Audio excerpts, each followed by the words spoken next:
저희가 혹서기 때는 목사가 가운을 입지 않습니다. 말씀 안 드린 것 같아가지고 다시 한번 말씀드리고 목사가 왜 저렇게 있나 꼴 보기는 좋지 않겠지만은 널리 이해해 주시고요. 예전에 제가 아는 동생이 얘기를 했는데 교회 모임 가기가 힘들다는 거예요. 교회 모임이 너무 세속적이다. 왜 장로도 있고 뭐 숨 모임이 있는데 가면은 별로 안 좋은 얘기를 너무 많이 한다. 그래서 결국 거기를 안 나가게 됐고 교회를 좀 멀어지게 되었다. 왜냐면은 자기가 거기 있으면은 오히려 그 모임에 산통을 깨는 사람이기 때문에 그들이 나누는 안 좋고 더러운 얘기에 참여할 수 없기 때문에 그냥 안 나갈래 하고 안 나간다. 그리고 교회를 안 나가게 되었다 하고 저에게 얘기를 한 적이 있습니다. 제가 군대에 있을 때 첫 외박을 나갔습니다. 군대 포상 외박이었어요. 체육대회 때 저희가 잘해가지고 군대 포상 외박을 8명이 함께 나갔는데 제가 군대에 있으면서 10번의 외박을 나갔습니다. 그런데 그때 이후로 단 한 번도 저희 군대원 소대원들과 함께 외박을 나가지 않았어요. 첫 외박을 나가서 기겁을 했고 야 같이 다니면 안 되겠다 싶어가지고 9번을 그냥 혼자 나갔어요.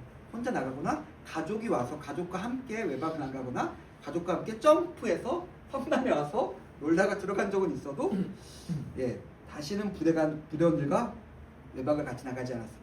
뭐 내가 고결하고 깨끗해서 이 사람들을 조금 더 건전하게 함께 먹고 마시면서 하루를 밤 보낼 수 있으면 좋겠는데 내가 끌려가면 끌려갔지 이들이 나 때문에 깨끗해질 리는 없겠다 싶어가지고 그렇게 했습니다. 우리는 기독교인으로 살기가 어렵습니다.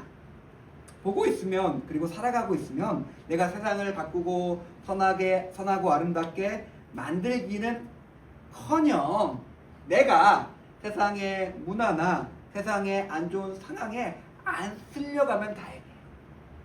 내가 바꾸지는 못할지언정 내가 오히려 그들과 함께 있어서 검어지고 어두워지고 그들과 함께 쓸려서 큰 길로 가지 않으면 다행입니다. 나는 솔직히 힘이 없고 약하고 혼자이며 나의 마음은 그들과 역시 강한 제약에 깊게 휘둘리는 자이기 때문에 그렇습니다. 그래서 바울은 누구에게 이야기를 하고 있냐면 교회에게 이야기를 하고 있는 거예요. 너가 혼자 못한다. 교회가 함께 서서 함께 일어서고 함께 선하고 의로운 삶을 살아가야 된다. 그리고 너희가 데살로니가 교회에 대해서 너희가 참 지금까지 잘해왔다라고 이야기하고 있습니다. 우리가 우리 스스로를 어떻게 판단할지 모르겠습니다. 그러나 제가 목사로서 바라볼 때 그래도 우리가 분투하면서 여기까지 오진 않았을까? 그렇게 생각을 합니다. 그러면서 오늘 바울이 우리에게 주는 메시지가 있어요. 잘했다. 그런데 너희가 더 나가고 너희가 더 바뀌어야 될 부분들이 여기 있다라고 우리에게 이야기하고 있습니다. 오늘 이 말씀을 함께 나누겠습니다. 우리는 분명히 그래도 열심히 잘해왔습니다. 그런데 이런 우리에게 더 나아가야 될 것이 무엇이며 우리가 앞으로 어떠한 삶을 더욱더 바라봐야 될지 함께 나누면서 우리의 삶과 우리의 공동체를 주님 앞에 세우는 그런 시간이 되었으면 좋겠습니다. 먼저 1절에 보니까 바울은 우리에게 더욱 힘쓰라.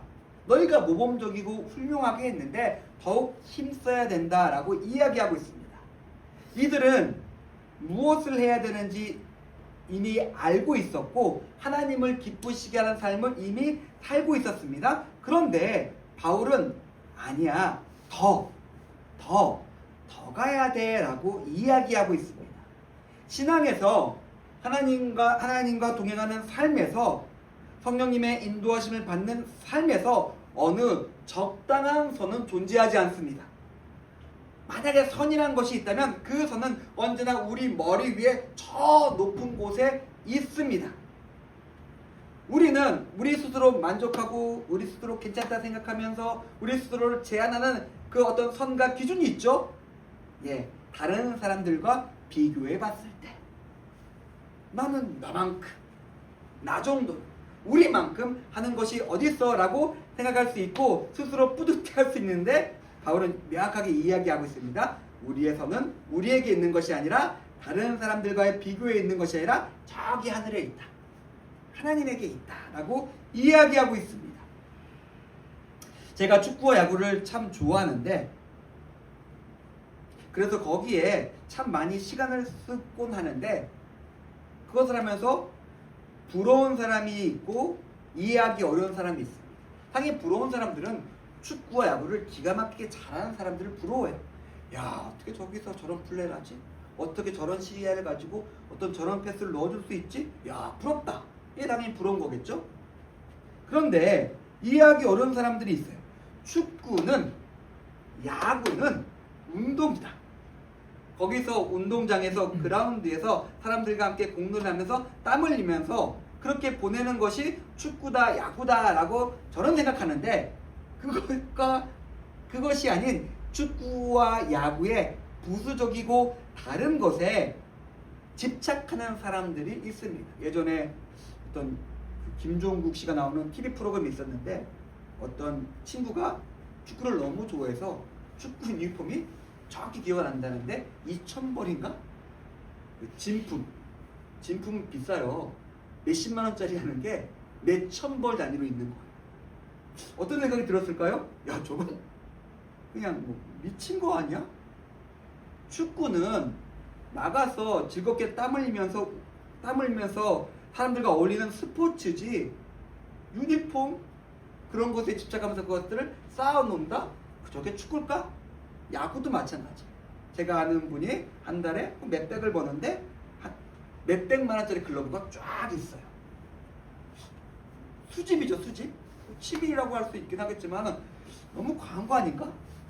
운동은, 스포츠는 그것들을 보면서 사람들과 함께하면서 즐기는 것인데 다른 것, 그러니까 축구와 야구랑 그렇게 상관이 없다 말할 수는 없겠지만 유니폼은 입고 하니까 글러브는 끼면서 하니까 근데 유니폼과 글러브와 같은 그런 다른 부수적인 것들에 집착하면서 거기에 집중하게 되는 사람들이 있습니다. 저는 이해할 수 없는 이상한 사람들이에요.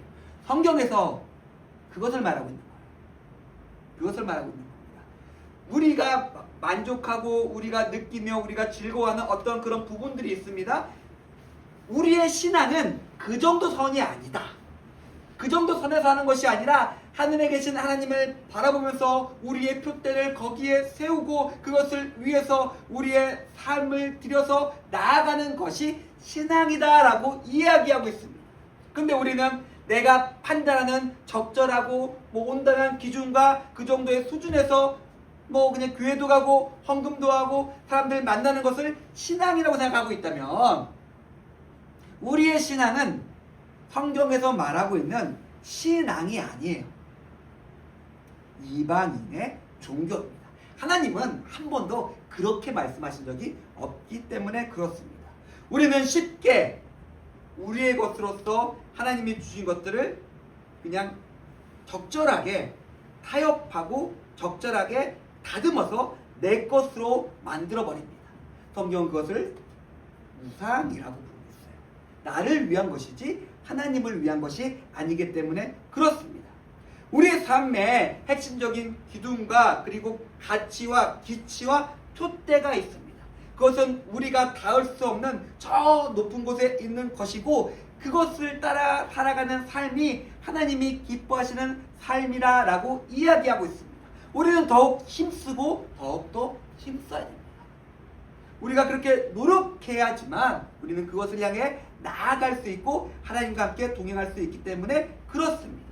예전에 제가 대학원 다닐 때 기도 교수님과 1대1로 만나는 시간이 있어요. 참 진짜 대단한 양반이었는데 제 딴에는 열심히 어떤 주제가 있으면서 그것을 연구하겠다라고 생각하면서 어떤 주제를 잡고 어떤 그 연구를 어떻게 할지 방법을 생각하고 그 방법을 어떻게 조사할지 생각하고 나름대로 차곡차곡 준비해서 올라갑니다. 올라가서 딱 교수님 앞에 앉으면 교수님께서 자 말해봐. 그럼 제가 말합니다. 예, 제가 연구하고 싶은 주제는 이거고, 이게 너무나 중요한 겁니다, 교수님. 그래서 이렇게 하려고 합니다.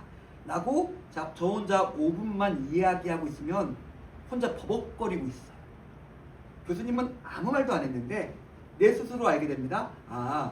내 주제가 잘못됐다. 내 논리가 너무나 빈약하다. 이렇게 연구하면 안 될 것 같다는 것을 제가 말하면서 깨닫게 됩니다. 물론 그것이 끝난 다음에 교수님께서 말씀하시는 시간이 되면 갈갈이 찢겨나가죠. 갈갈이 찢겨나갑니다. 우리는 우리가 살아가는 신앙에 대해서 한번 말해볼 수 있어야 돼요. 내가 생각하는 신앙은 이거다. 내가 생각하는 하나님과 함께하는 삶은 이것이고 구원과 은혜가 이것이다 라고 우리가 말할 수 있어야 됩니다. 그렇게 내가 말하면서 살아가면서 내가 가진 것들이 얼마나 진짜인지를 우리 스스로가 증명해야 돼요. 그렇지 않다면은 우리가 받은 복음과 은혜를 우리 수준에서 깎고 다듬어서 우리가 보고 있기에, 우리가 가지고 있기에, 우리가 살아가기에 적당한 것으로 만들고 있다면 내가 말하는 복음과 은혜는 이상할 거예요. 성경에서는 그렇게 말한 적이 없는 것 같은데, 예수님의 말씀이 그런 말씀이었어? 그건 너를 위한 것 같은데. 우리는 더욱더 힘써야 됩니다. 우리 수준의 것으로서 만드는 것이 아니라 그 복음과 은혜가 원래 있어야 될 그 높은 곳에 두고 그것에 합당한 삶으로서 우리가 살아가고 있어야 됩니다. 우리는 더욱 힘쓰고 있어야 됩니다. 하나님의 뜻, 하나님께서 부르신 그 위의 것을 바울은 한 단어로 설명하고 있습니다. 3절에 보니까 거룩이에요. 하나님께서 우리의 창조주시고 우리의 주인이며 하나님께서 우리에게 두신 뜻을 정확하게 요약하자면 거룩입니다. 그러니까 율법이 주어지는 그 레위기와 출애굽기에 처음에 어떻게 시작하냐면 내가 거룩하니 너희도 거룩해라 라고 하시면서 주어지는 게 율법이었습니다. 그리고 예수님도 이렇게 말씀하시죠. 하늘에 계신 너희 아버지가 온전하신 것처럼 너희도 온전해라 라고 이야기하고 있습니다. 우리가 추구해야 될 목표가 하나님을 닮아가는 삶, 하나님의 모습인 거룩과 온전함에 있다라고 바울은 이야기하고 있습니다. 그렇다면 우리는 이 모습을 어떻게, 저기 위에 있는 것들을 어떻게 따라가며 이루며 성취하며 살아갈 수 있을까요? 이것들을 너무 길게 얘기할 수 있는데 요약해서 성경은 3가지를 말하고 있습니다. 구별된 삶이다. 다른 사람들과 구별된 삶이고, 그 구별된 삶은 무엇이냐면 착하고 의롭고 선하고 빛된 삶이다. 그렇게 구별된다. 그래서 결과로 어떻게 되냐? 평화와 화평을 우리를 통해서 이루게 한다. 이게 하나님을 닮아가는 삶, 거룩한 삶의 모습입니다. 그래서 하나님께서 우리에게 명령하시고 하나님께서 보여주시는 말씀을 쫓아 거룩하게 살아가는 사람은 어쩔 수 없이 튈 수밖에 없어요. 튀는 사람들입니다. 다른 사람들이 하하호 하면서 우르르 몰려서 재밌게 즐기는 순간 우리는 산통을 깨는 사람들. 그거 아닌 것 같아요. 나는 그렇게 못할 것 같은데요? 라고 말하는 사람들입니다. 제가 예전에 몇 번에 표현드렸던 것처럼 낭중지추. 주머니 속에 송곳이 있는데 너무 뾰족해서 주머니를 뚫어버리고 살을 긁어서 피를 나게 만듭니다. 이 존재가 너무나 뚜렷해요. 너무나 귀찮고 무섭고 아파요. 우리가 믿는 믿음이, 우리가 보는 말씀이, 우리를 인도하는 성령이 우리를 송곳처럼 만듭니다. 세상의 주머니가 가둘 수 없고 견딜 수 없는 날카로움 때문에 우리는 튈 수밖에 없어요. 우리가 거룩을 쫓아가는 삶이 그 세상의 것들을 찢어버리고 뜯어버리고 세상의 것들을 부숴버릴 수밖에 없습니다. 물론 우리는 다른 사람을 비난하지도 않고 공격하지도 않아요. 그러나 우리의 존재 자체가 다른 사람들을 굉장히 불편하게 만듭니다. 세상은 이것을 견디지 못합니다. 우리는 이 거룩을 쫓아갈 때 이 빛과 온전함이 나타날 수밖에 없습니다. 그런데 그러면 3절에서 5절을 보면은 그 거룩이 어떻게 나타나는지, 거룩을 어떻게 우리가 추구하는지에 대해서 이야기하고 있는데, 그 첫 번째가 음란과 세욕을 버리라 라고 이야기하고 있습니다. 그 당시 로마 시대는 굉장히 성적으로 개방된 사회였어요. 그리고 로마의 종교 또한 그 매춘과 성을 결부된 음란한 문화가 있었습니다. 바울이 보기에 이것부터 버려야 돼요. 와, 이건 너무 심각한데? 자, 시작점이 있다. 여기서부터 시작해야겠다. 음란과 세욕을 버려라 라고 이야기하고 있습니다. 바울이 보기에 이들이 하나님을 모르니까, 하나님이 없으니까 그 중심에 무엇이 있습니까? 제가 앞에서 살짝 표현한 것처럼 자기 자신이 만든 것이 들어가 있어요. 자기 자신이 만든 것이 들어가 있어가지고 그것을 위해 살아갑니다. 근데 그것이 뭡니까? 욕망, 음란, 세욕이다 라고 이야기하고 있습니다. 원래는 선하고 거룩하고 아름답고 영광스러운 것이 있어야 될 그 자리에 욕망과 정욕으로 가득 차 있었습니다. 가는 곳이 모르니까 그저 자기 욕망만 추구하면서 살아가고 있는 것이 세상 사람들이었어요. 그렇기 때문에 너가 그거를 먼저 버려야 된다. 거기서 구분되는 시작점이 거기에 있다라고 이야기하고 있습니다. 여기 이 말씀을 쭉 생각해 보면서 거룩한 사람들이 나타나는 핵심적인 구분이 있습니다. 뭐냐면 정욕과 연관되는 건데, 거룩한 사람은 타인에 대한 태도가 다릅니다. 다른 사람들과 다르게 대합니다. 뭘까요? 하나님의 거룩을 쫓아가는 사람과 자기 욕망을 위해 살아가는 사람은 여기서 구분될 수 있어요. 자기 욕망을 위해 살아가는 사람은 옆에 있는 다른 사람을 자기 욕망, 성경의 표현대로 하면 세욕을 위한 도구로 여깁니다. 그래서 아내에 대해서 얘기하고 있는 거예요. 아내를 존귀히 여겨. 너의 욕망을 위한 도구로서 아내를 여기지 말아라 라고 이야기하고 있습니다. 예수님의 가르침은 이것이에요. 타인을, 이웃을 하나님의 형상을 닮은 존귀한 존재로 여기고 너의 욕망과 탐욕과 이기심을 위한 도구로 여기지 말아라 라고 이야기하고 있습니다. 예수님을 쫓아 온전히 거룩하게 살아가는 사람은 예수님의 마음으로 그들과 함께하며 존중하며 사랑한다 라고 우리에게 이야기하고 있습니다. 제가 아는 신학자가 두 종류의 사람이 있다라고 이야기합니다. 이 말씀을 근거로 해서 제가 조금 적용을 한 건데, 어떤 거냐면 여기 앞에 사람이 있으면 나 그리고 너로 인식하는 사람이 있습니다. 내가 있고 너가 있다. 나도 사람이고 너도 사람이다 라고 인식하는 사람이 있는가 하면은, 다른 사람들은 나 그리고 이것, 영어로 하면 I and you가 있고 I and it이 있다라고 이야기합니다. 이것은 뭘까요? 사람이 아니라 내게 필요한 것, 내가 이용해야 될 것, 내가 즐기고 뽑아내야 될 것, 사람을 수단과 도구로 대하는 사람이 있습니다. 예수님께서 율법과 선지자가 무엇이냐라고 했을 때 이렇게 말씀하십니다.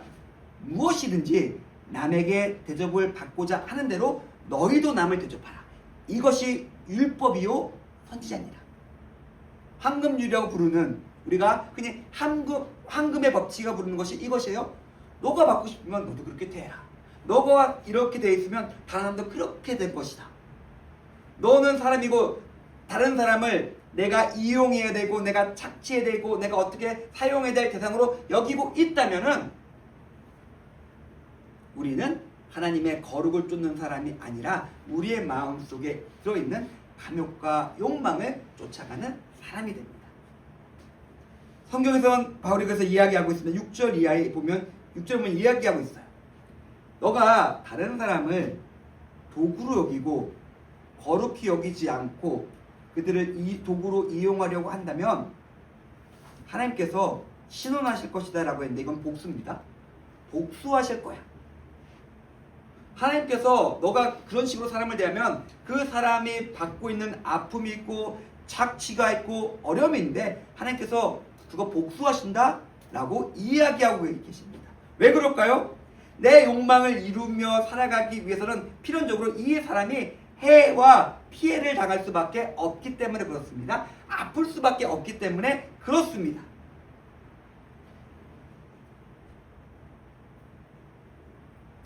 사실 하나님께서는 이 일을 우리에게 맡기신 거예요. 어떤 일을 맡기셨냐면 부서진 하나님의 형상이 있고 무너진 사람이 있다면, 하나님의 거룩이 깨어진 사람들의 모습이 있다면 오히려 우리가 그 사람들과 함께하면서 우리가 받은 은혜로서, 우리가 받은 선물로서 그들의 형상을 회복시키시기 원합니다. 이것이 하나님의 뜻이에요. 그리고 기독교는, 교회는 그런 일을 하는 곳이었습니다. 예전에 많이 할 것도 없지만 인류 역사가 그렇게 흘러왔지만은 어느 순간 노예제라는 것이 폐지가 됩니다. 모든 사람이 동등하다고 얘기합니다. 인권이라는 것에 대해서 얘기합니다. 물론 동양에 여러 사상도 있긴 했겠지만은 그것이 하나님을 주라 고백하는, 하나님의 형상을 쫓아가는 사람들이 맞네, 이것은 불의하네, 부당하다라고 이야기하면서 세상을 바꿔나간 것이죠. 하나님의 거룩과 하나님의 형상과 하나님이 주신 권리가 있음을 인정하고 기독교인들은 세상을 그렇게 바꿔왔습니다. 그리고 하나님은 복수하시는 것처럼 억울하고 가난한 사람, 포로된 자들 위해서 함께 하시고 그들 위해서 싸우겠다라고 이야기하십니다. 그 싸움이 가장 치열하게 이루어진 것이 어디였습니까? 십자가예요. 내가 죽기까지, 내 목숨을 내어줄 때까지 이 죄와 사망과 죽음의 권세와 싸우신 것이 십자가고 십자가의 대속이었습니다. 사랑하는 성도님들, 우리는 그 사랑과 그 은혜를 받은 사람입니다.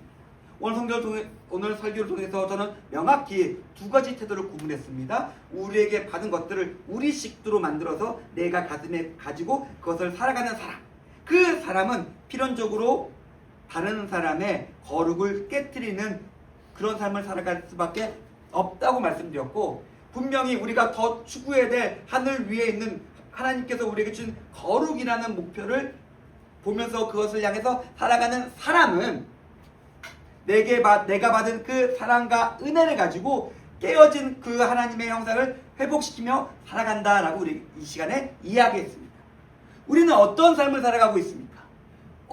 다른 사람을 어떻게 바라보고 있으며 다른 사람을 어떻게 대하며 살아가고 있습니까? 우리가 하나님에게 받은 그 은혜와 구원에 합당한 모습이었으면 좋겠습니다. 온전한 것을 가지고 온전한 것을 쫓아 온전한 것을 나누며 살아가는 사람들이었으면 좋겠습니다. 기도하겠습니다. 우리 이 시간 내가 받은 것들이 있음을 기억했으면 좋겠습니다.